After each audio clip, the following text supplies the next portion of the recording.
Hi guys, welcome back to my channel. So today I will be doing the oh what a decade tag, and I was tagged by But Mom Life First, and what it is, it's about 7 questions, and it just encompasses, well, it tries to, a decade is a large amount of time, but it just tries to give a highlight of the past 10 years.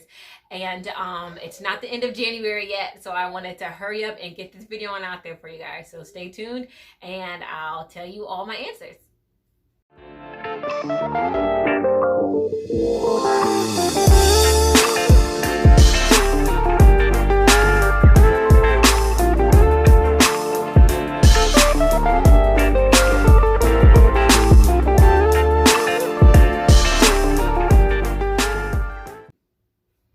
Okay, so let's get started. So I've got the questions in front of me. You're going to see my eyes move. So they're right here in front of me. So that's what I'm looking at.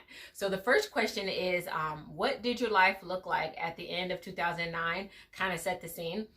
So I had my daughter in November of 2008. So at the end of 2009, which is, she would have been about a year.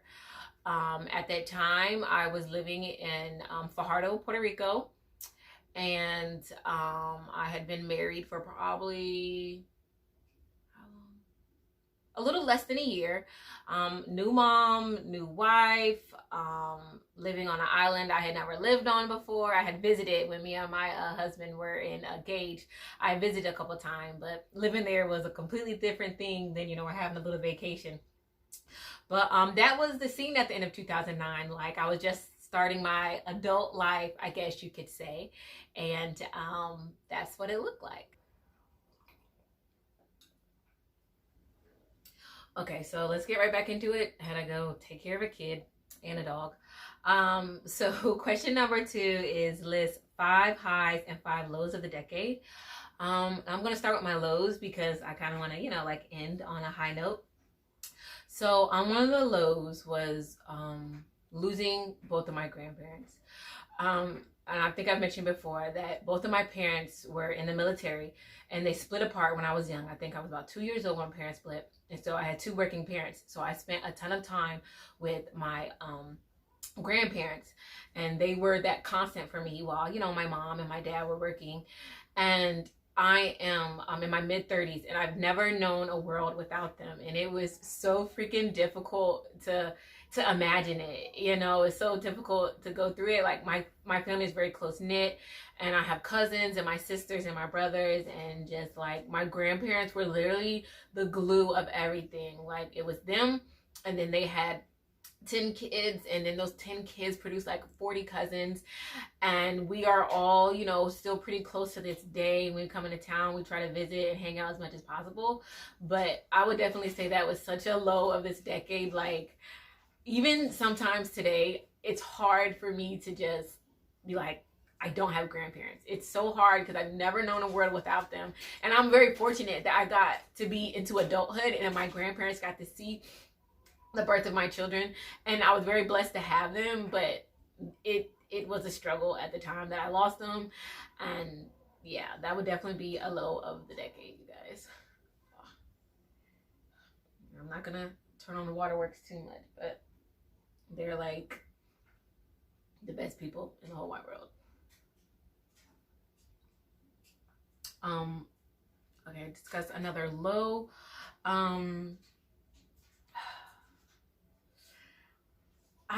I wouldn't say that I had any other lows to the decade. And the reason I say that is because there's things that happen in life that are challenging for everybody. But I feel like I've learned through those things. Like, I think they just made me a little bit stronger. I know some people don't like that term, what doesn't kill you make you stronger. But to me, I really believe in it. They really suck in the moment, or they hurt, but they definitely make you stronger. So discuss 5 highs. So I have 3 children, and I've had them in the past decade. So my 3 kids will definitely be a high. I can't include my marriage because I've been married for a little bit over a decade. It'll be 12 years this year, so I can't include that. Okay, but what I can include is this I can include my growth in my faith. I got baptized when I was 22 years old. And when I first started my walk in faith, I had a very legalistic viewpoint of God's word.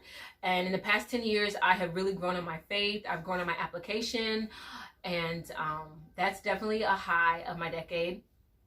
And another one to make it 5, I would say my husband being deployed. And him being deployed was not the high, but how our marriage turned out afterward is the high.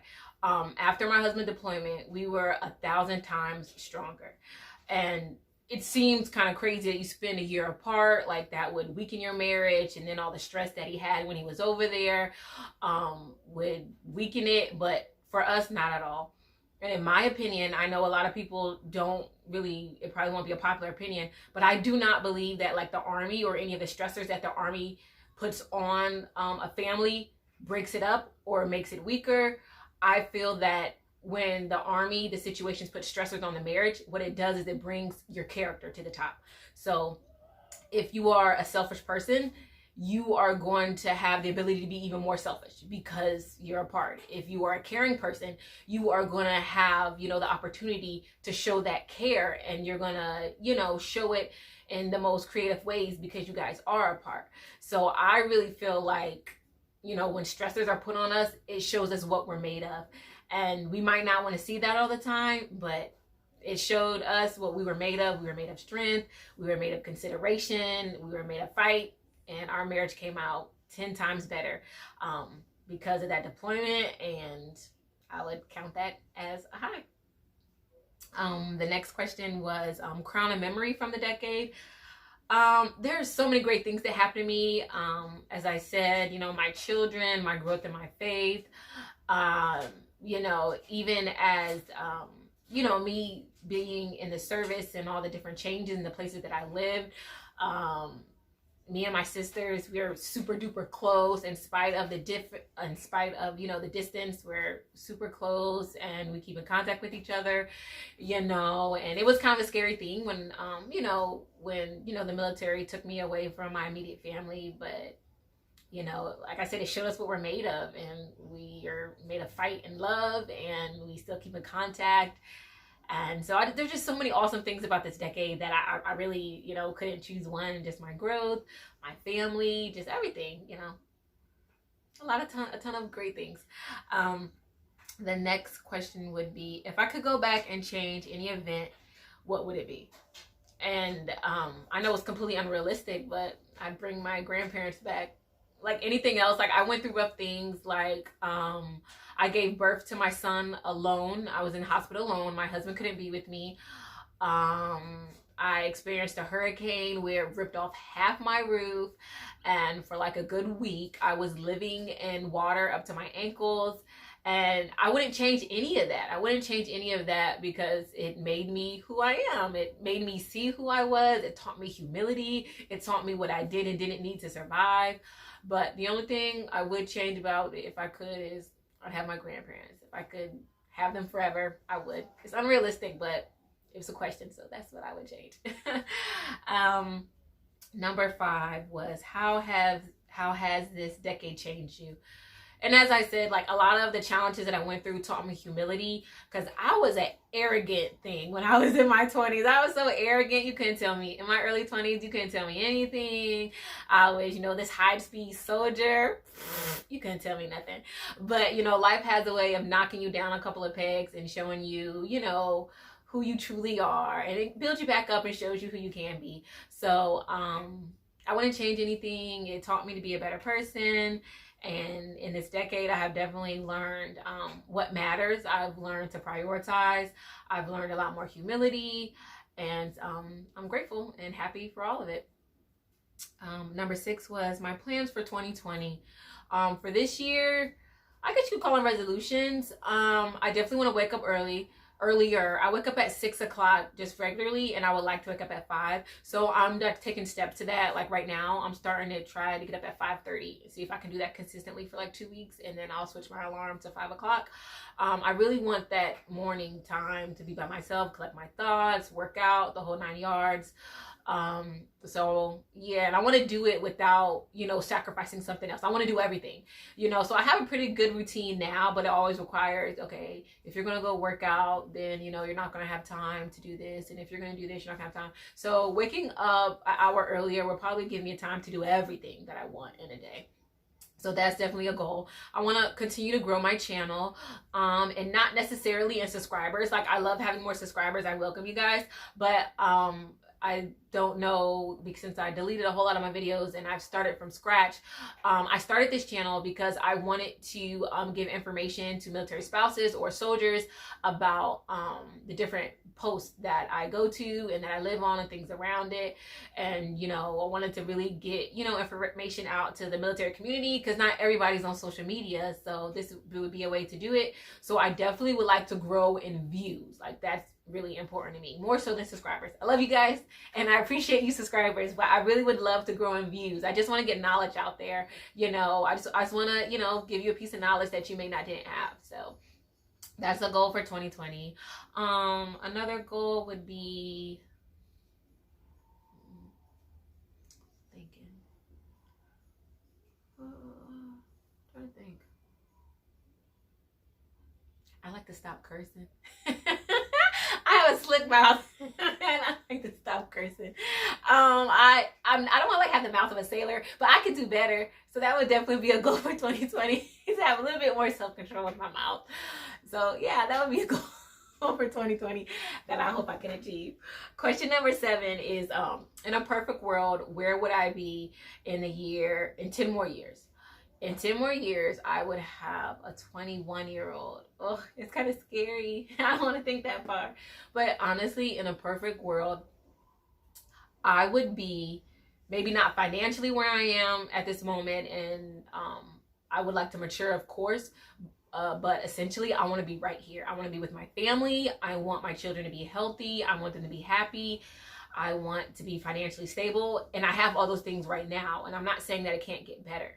But to be honest, like, those are really the only things I want in life. I want my family to be stable. I want my children to know they're loved and that they've got a mom and dad that'll, you know, go to the end of the world for them.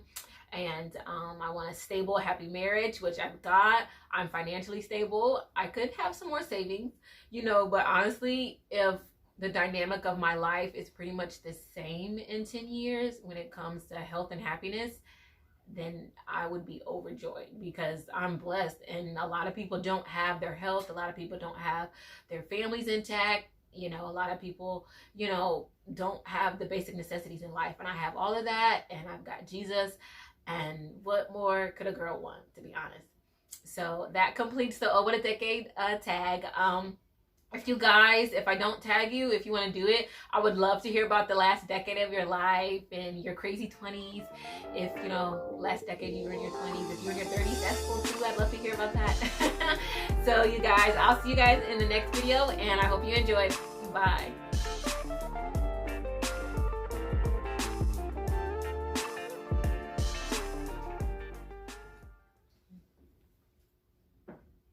No, you're not gonna get on the bed. No, no, no.